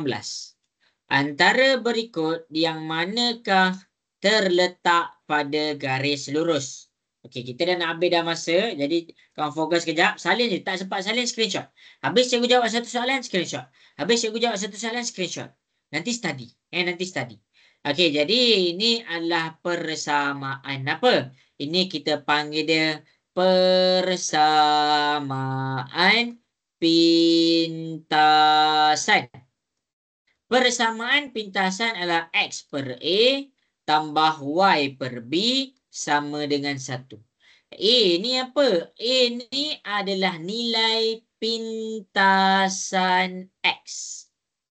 B ni apa? B ni adalah nilai pintasan Y. Jadi kalau kita ada satu garis lurus, kalau kita ada satu graf, iaitu Y dengan X, jadi kita ada satu garis lurus. Di sini kita akan dapat nilai B. Kita akan dapat nilai B dan kita akan dapat nilai A. Okey, jadi habis. Jadi daripada maklumat yang cikgu tunjuk dekat atas ni, cikgu salin persamaan yang cikgu jumpa. X per 2 tambah Y per 3 sama dengan 1. Bermakna cikgu ada satu garis lurus. Garis lurus yang cikgu jumpa dekat sini adalah, kamu tengok betul-betul, ini paksi Y, ini paksi X. Jadi garis lurus kita dekat sini adalah dekat pintasan Y kita ada 3. Maksudnya sini 3. Jadi koordinat dia dekat sini dia jatuh dekat kosong. X dia kosong. Jadi koordinat kita 0,3. Okay. Tu je. Tu cara dia. Okey, kalau dekat pintasan X kita ada 2. Bermakna Y kita kosong. Jadi koordinat kita 2,0. Jadi kalau kita tengok, okey, A kita 0,2, dia 2,0, jadi salah. C 0,3, ni 3,0, jadi salah. Okey, jadi kita nak cari nilai koordinat. Ada lagi 2 jawapan. Sebelum cikgu teruskan sampai sini dulu. Sampai sini jelas ke semua? Boleh faham? Boleh. Boleh. Okey, ni cikgu tunjukkan kenapa A dengan C salah. Okey, jadi kita nak tengok macam mana kita nak tengok nilai koordinat tu kena atas graf tu. Okey, cara dia kamu tengok cikgu test B. B negatif 2,3. Okey, maksudnya X kita 2, Y kita 3. Cara dia bila kamu masukkan nilai X ke dalam persamaan, kamu dapat Y sama dengan 3. Kalau kamu tak dapat Y sama dengan 3, maksudnya kamu dapat lain, jadi dia adalah tak kena pada garis lurus. Sebagai contoh kamu tengok kita ambil persamaan kita, X per 2 tambah Y per 3 sama dengan 1. Masukkan nilai X ke dalam ni. Jadi kamu akan dapat negatif 2 per 2 tambah Y per 3 sama dengan 1. Okey, 2 bahagi 2 kita dapat sini negatif 1 Y per 3. Ni cikgu singkatkanlah. Negatif 1 pindah ke sebelah. 1 tambah 1 kamu dapat 2. Y per 3. 3 ni bahagi pindah ke sebelah dia jadi darab. Jadi kamu akan dapat 2 darab 3 kamu dapat 6. Jadi kalau kamu tengok kat sini Y kamu adalah 6 tapi dia tulis 3. Bermakna koordinat ni tak kena pada kita punya garis lurus. Menjawab ke semua? Jelas? Okey. Okey, jadi jawapan dia adalah D. Okey, cikgu tunjuk juga, jangan risau. Okey, 4, negatif 3. Okey, ini X kita, ini Y kita. Kita ambil persamaan kita. X per 2 tambah Y per 3 sama dengan 1. Masukkan nilai X ni. Jadi kita akan dapat 4 per 2 tambah Y per 3 sama dengan 1. 4 bahagi 2 kita dapat 2. Okey. 2 ni positif pindah ke sebelah dia jadi negatif. Jadi 1 tolak 2 dapat negatif 1. 3 ni bahagi pindah ke sebelah dia jadi darab. Jadi Y sama dengan negatif 1 darab 3 kita dapat negatif 3. Kalau kamu perasan Y, nilai Y yang kamu dapat kat sini sama. Bermakna koordinat 4, negatif 3 berada di atas garis lurus. Dia boleh jadi dekat sini ke, dia boleh jadi dekat mana-manalah. Tetapi dia berada di atas garis lurus. Menjawab ke semua? Soalan nombor 18, boleh faham? Boleh. Cikgu. Ya. Maksudnya jawapan dia untuk Y lah. Jawapan dia cara nak cek, kita masukkan X, dapat nilai Y macam koordinat tu. Kalau tak dapat, tu bukan berada di atas garis lurus. Jelas, Sofi? Jelas. Okey, itulah cara dia. Semoga jelas. Okey, kita akan pergi kepada soalan yang seterusnya. Soalan 19. Okey semua, kita akan pergi kepada seterusnya. Soalan 19. Okey, cikgu punya masa tak banyak, jadi tengok betul-betul. Soalan 19 adalah tentang locus. Locus ni, kamu kena ingat 3 perkara. Kalau tak nak ingat 3 perkara, ingat 2. Tapi kalau boleh 3 lah. Okey, yang pertama kamu kena ingat tanda dia. Tanda untuk locus, yang pertama kita ada 1 titik. Yang kedua kita ada 2 titik. Yang ketiga kita ada 1 garis lurus. Yang keempat kita ada 2 garis lurus. Yang kelima kita ada 2 garis lurus bersilang. Okey, habis. Okey, itu tanda. Ini tanda tau. Tanda ni yang warna hitam. Okey. Kemudian kita pergi kepada syarat. Kita pergi kepada syarat. Sebab bila kita nak lukis locus, kita kena tahu syarat dia. Sebab kalau tak ada syarat, dia tak boleh. Contoh, kalau 1 titik, syarat dia kamu kena dapatkan nilai jejari. Bila kamu dah dapat nilai jejari, baru kamu boleh lukis kamu punya locus. Macam mana kamu punya locus kalau 1 titik? Dia membentuk bulatan. Boleh faham semua? Itu locus pertama. Jelas? Okey, okey ke? Jelas. Okey, habis. Okey, kalau 2 titik, syarat dia macam mana? Syarat dia adalah kamu kena dapatkan dulu, kamu kena dapatkan jumlah jarak, lepas tu kamu kena bahagi 2. Garisan yang di tepat-tepat bahagi 2 tu, garis tengah-tengah tu adalah locus. Okey, habis. Okey, kalau 1 garis lurus, syarat dia adalah dia mesti selari. Dia mesti selari. Maksudnya kamu punya locus mesti selari dengan kamu punya 1 garis lurus. Dia boleh jadi selari dekat atas dan dia boleh jadi selari dekat bawah as long dia mempunyai jarak yang sama. Menjawab ke? Jelas? Jelas sampai sini? Untuk 1 garis lurus? Jelas.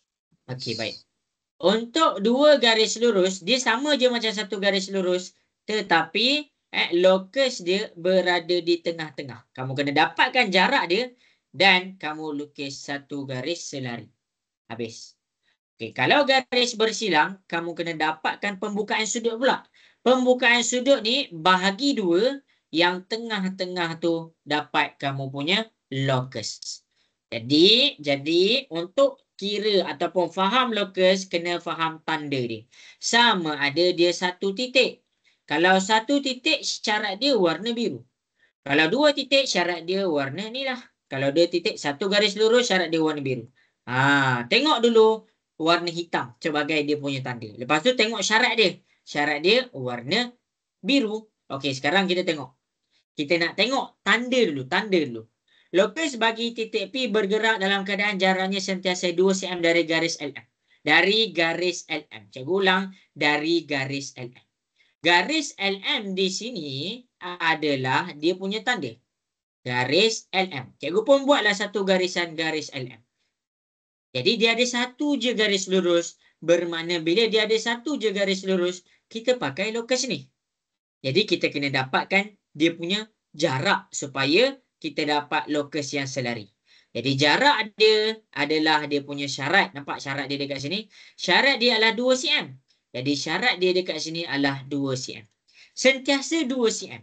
Jadi ini kan bentuk segi 4 tepat. Jadi ini adalah 2 cm. Sini adalah 2 cm. Sini adalah 2 cm. Bermakna locus yang kamu kena lukis adalah locus daripada K ke N. Jadi dia kata mana locus bagi titik P? Jadi locus kita bersentuh pada soal pada T. Jelas ke semua? Boleh faham ke cikgu terang tu? Boleh. Okey. Itu cara dia tau. Alright.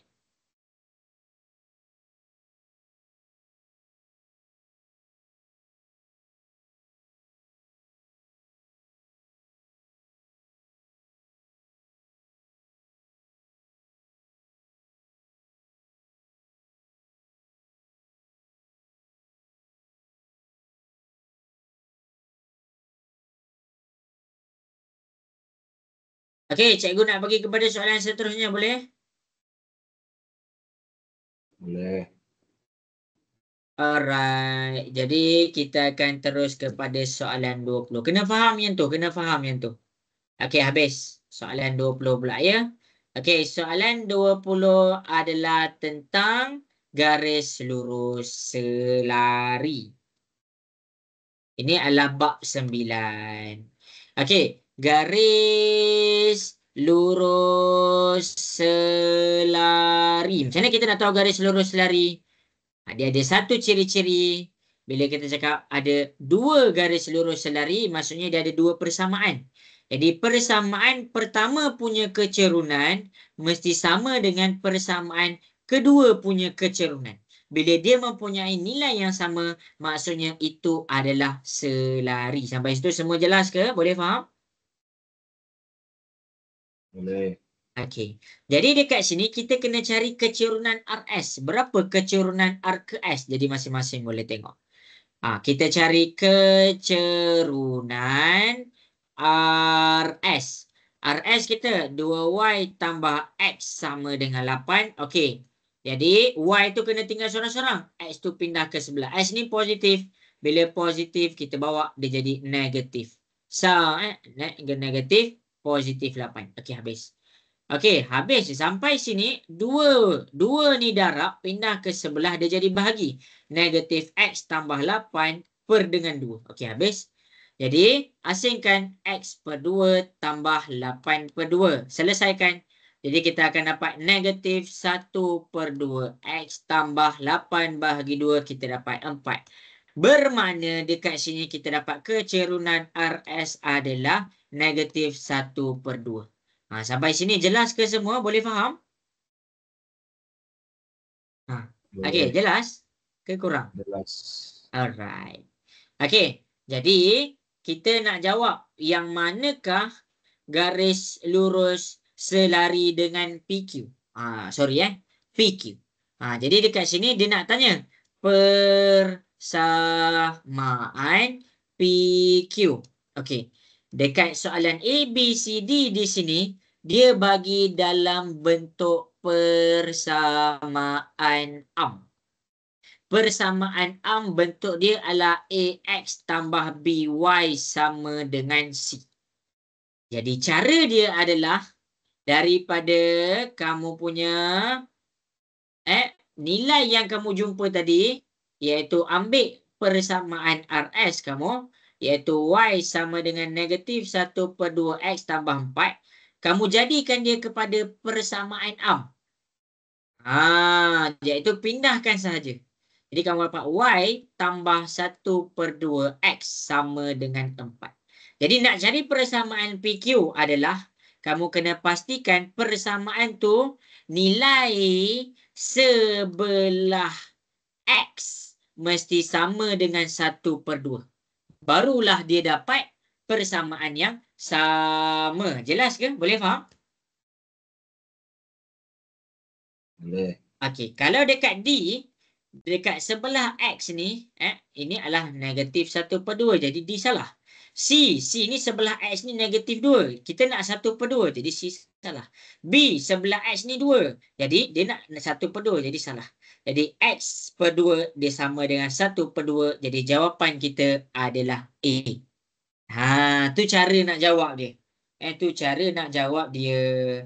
Jelas ke semua? Dapat ke yang cikgu tunjuk kat depan ni? Dapat.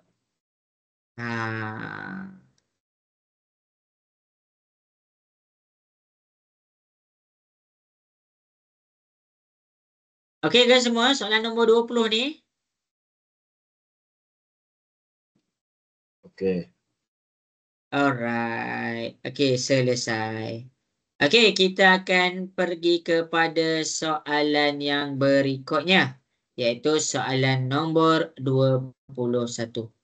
Jadi, kita akan pergi kepada soalan 21. Kita dah nak habis dah masa. Okey, jadi masing-masing boleh tengok dekat soalan 21. Puan Hana ialah seorang usahawan. Dia membuat bayaran kepada pembekal melalui cek. Okey, apa akaun yang guna cek? Cikgu ada ajar dah tadi. Apa akaun yang guna cek? Siapa boleh bagi tahu? Akaun semasa. Yes, jawapan dia adalah akaun semasa. Jadi jawapannya D. Selesai. Jadi mana nota dia? Nota dia cikgu dah bagi. Cikgu pun terlupa dah kat mana. Ni cikgu bagi. Kamu tengok ni cikgu simpulkan dekat sini. Okey, habis dah. Okey, kita pergi kepada soalan yang berikutnya, iaitu soalan nombor 22. Alright. Lama, tak apalah. Okey, soalan nombor 22, antara berikut yang manakah salah dilabel pada rajah berikut? Okey, objek tu betul. Objek adalah objek 3D tu. Jadi objek ni betul. Normal. Normal kan cikgu dah cakap garisan yang datang daripada objek. Jadi betul. Unjuran ortogon kan cikgu dah cakap tadi. Hasil daripada garisan-garisan tu, kita dapat dia punya unjuran ortogon ataupun nama lain dia adalah image kita. Okay, betul. Jawapan dia adalah D. Kenapa? Sebab ini dia bukan satah mencancang. Kalau satah mencancang, dia berdiri tegak. Kalau dekat sini kita panggil dia satah mengufuk ataupun horizontal plane. Jadi nombor 22, jawapan dia adalah D. Jelas ke semua? Boleh faham? Boleh. Okey, habis dah Okey. Jadi ada soalan nak tanya tahu. Okey, nombor 3. Manakah bukan lukisan berskala bagi bentuk P? Okey, soalan ni senang. Okey, cikgu. Okey. Nombor 3. Bila kita nak bercakap tentang lukisan berskala, lukisan tu tak boleh terbalik. Dia tak boleh berubah dia punya orientasi. Sekejap ke kiri, sekejap ke kanan. Kalau dia bentuk macam ni, kamu kena pastikan lukisan berskala dia mesti bentuk macam ni juga. Mesti bentuk macam ni juga. Mesti bentuk macam ni juga. Tapi kena pastikan skala tu kena samalah. Tapi cikgu tak cek skala dia lah. Nak tengok cikgu cek skala, kamu tengok USA set 2. Cikgu bincangkan dah cara cek skala. Dekat sini cikgu nak tunjuk dekat kamu jawapan dia adalah B. Sebab apa? Sebab daripada P ke B bermakna dia ubah dia punya orientasi tiba-tiba jadi tegak. Jadi B tu salah. Jelas ke semua nombor 3? 23 ni boleh faham? Okey. Boleh. Alright. Okey, kita pergi kepada soalan yang berikutnya. Okey, ini adalah tentang locus. Okey, jadi nak jawab soalan locus, kita pergi kepada nota yang cikgu dah bagi tadi. Mana locus tadi? Okey, nota ni, jangan risau. Cikgu bawa dia. Cikgu bawa dia pergi ke muka surat yang berikutnya. Okey. Biar kamu nampak sikit macam mana nak buat. Okey, jadi masing-masing boleh tengok. Kita dah nak habis dah masa, jadi tengok betul-betul. Okey. Mula-mula sekali, macam cikgu ajar, dapatkan dia punya tanda. Y ialah satu titik yang bergerak dengan keadaan sentiasa jaraknya sentiasa sama dari garis LM dengan MN.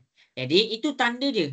Garis pertama adalah LM, garis kedua adalah MN. Bermakna dia adalah dua garis lurus bersilang. Jadi bila dia dua garis lurus bersilang, syarat dia adalah kamu kena dapatkan jumlah sudut ni, lepas tu sudut tu dibahagi dengan 2. Jadi disebabkan dia adalah heksagon sekata, jadi kita punya locus adalah pastikan dia bertemu dekat J lah sebab dia sekata. Jadi pergerakan locus kita adalah M ke J. Jelas? Boleh faham ke semua? Faham. Bagus. Jadi jawapan dia adalah JMMJ ke JM ke? Betul. Jadi jawapan dia adalah C. Okey, semoga jelas. Okey, kita pergi kepada nombor 5. Nombor 5 ni senanglah. Kalau darab, kita selesaikan darab dia jadi tambah. 5 tambah 5 kita dapat 10. Jadi jawapan kita adalah A. Ini senang. Okey, habis. Okey, kita pergi kepada soalan nombor 26. Soalan nombor 26. Jadi masing-masing boleh tengok. Dia kalau nak selesaikan soalan ni, kalau ada kurungan, kita selesaikan kurungan dulu. Okey, 10 P kuasa 2 Q kuasa 3. Salin tau. Habis cikgu jawab satu soalan, screenshot. Habis satu soalan, screenshot. Ada soalan nak tanya, cikgu tunggu lepas habis kelas ni. Asalkan kamu tanya, jangan tak tanya.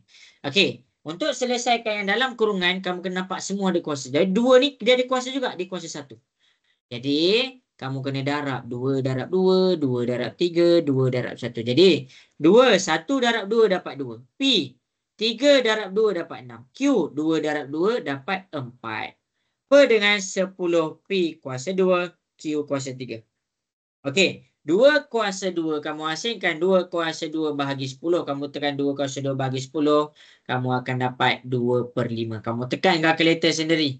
2 kuasa 2 per 10. Kamu akan dapat 2/5. Okey, P kuasa 2 dengan P kuasa 6 dengan kuasa 2 atas tolak bawah. 6 tolak 2 kita dapat 4. Q 4 tolak 3 kita dapat 1.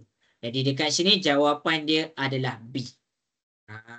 Ni jawapan dia. Semoga jelas. Okey, senang je.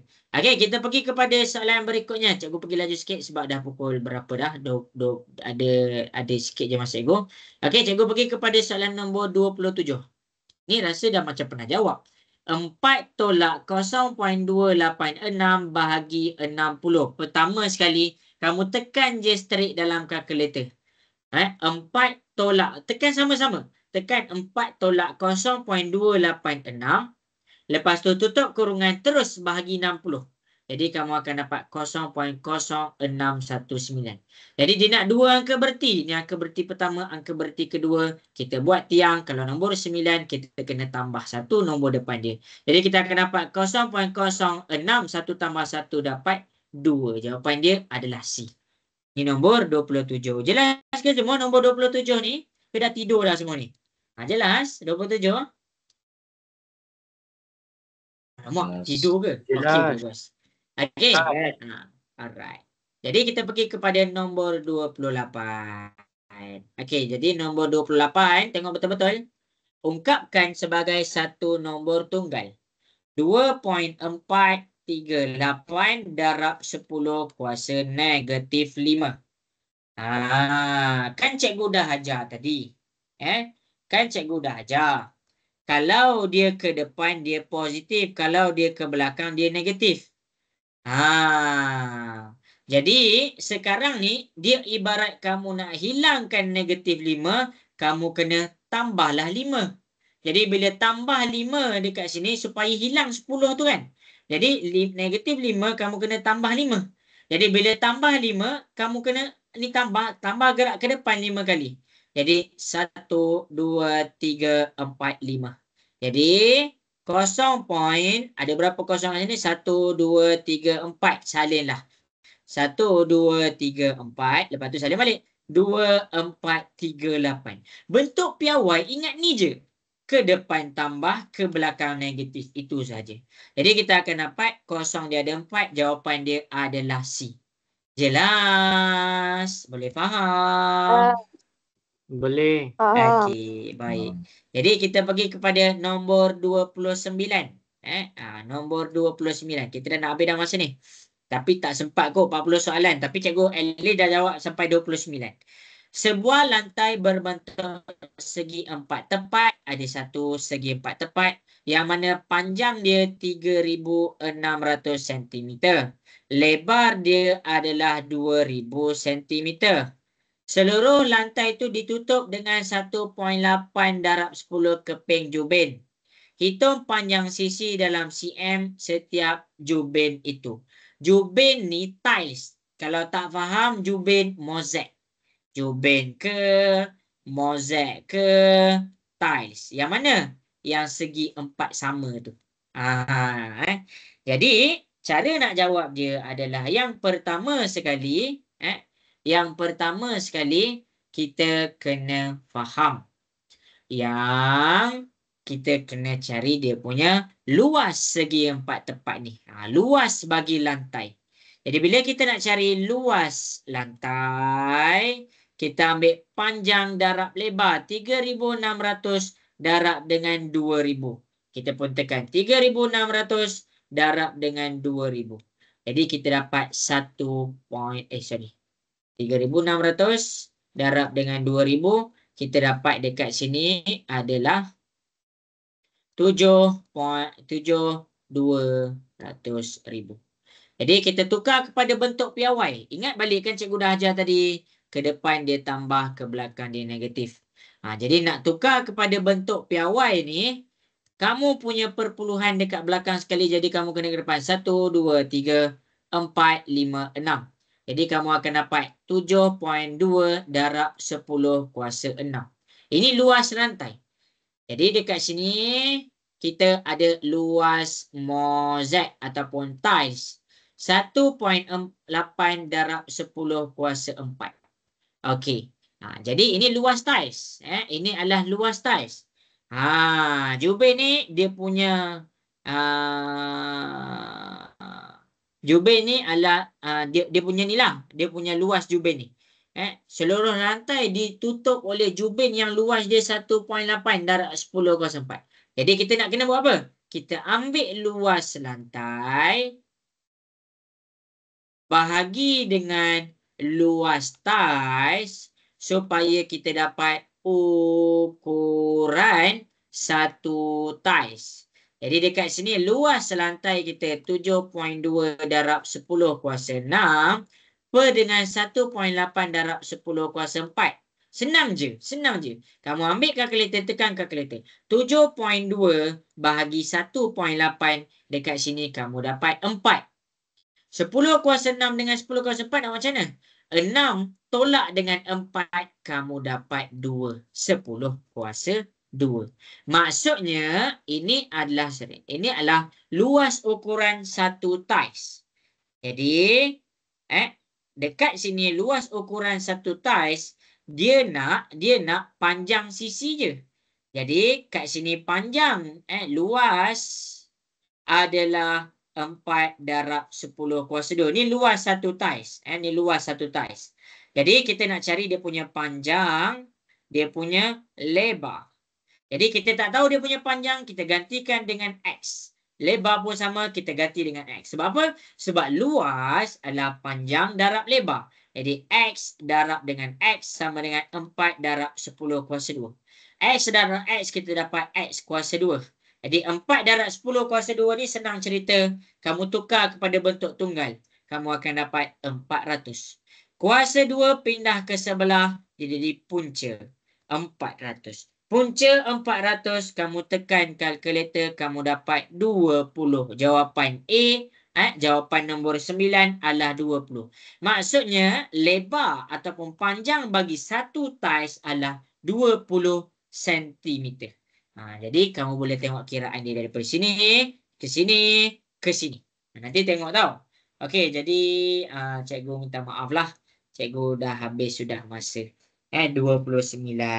Cikgu sempat jawab sampai 29 sahaja. Tu nak jawab ini Okey, last soalan boleh? Last soalan. Boleh ke cikgu nak jawab last soalan? Boleh. Boleh. Boleh. Alright. Jadi soalan 30. Jadi soalan 30 adalah kita panggil dia faedah sama rata. Faedah sama rata. Okey, tempoh bayaran balik adalah 6 tahun. Jadi cara dia adalah I sama dengan PRT. Ini dia punya faedah. Ini dia punya faedah. Jadi faedah kita kira ini faedah lah. I ini faedah. P kita adalah jumlah kita simpan. RM 15,000. R kita 4%, 0.04. T kita 6 tahun. Jadi kita pun tekan kalkulator. 15,000 darab dengan 0.04 darab dengan 6. Kita dapat RM 3,600. Jangan jawab B. Salah. Sebab ini faedah. Jadi kalau dia minta jumlah yang perlu dibayar adalah jumlah hutang ataupun jumlah pinjaman RM 15,000 tambahkan dengan jumlah faedah. Jadi kita tambah, kita dapat RM 18,600. Jawapan dia adalah D. Itu maksud dia hutang. Dia pinjam dan dia kena bayar sekali dengan jumlah dia pinjam beserta faedah. Okey, jadi cikgu dah berjaya jawab 30 soalan beserta penjelasan. Tak ada pun satu soalan yang cikgu tinggalkan tanpa penjelasan. Dekat sini ada 30 soalan. Jadi cikgu harap kamu dapat sesuatu lah daripada kelas kita hari ni. Cikgu minta maaf salah silap daripada cikgu sekiranya ada mana-mana kekurangan dah ambil terlebih masa. Okey ke kelas kita? Nak dengar suara sikit? Jelas ke? Jelas. Jadi untuk siapa-siapa ada soalan boleh stay sekejap. Cikgu akan jawab siapa-siapa yang ada soalan. Okey, jadi untuk tak ada soalan, siapa-siapa yang dah tak ada soalan boleh bersurai. Terima kasih semua. Assalamualaikum warahmatullahi wabarakatuh. Bye. Terima kasih cikgu. Sama-sama. Assalamualaikum. Terima kasih. Waalaikumsalam. Sama-sama.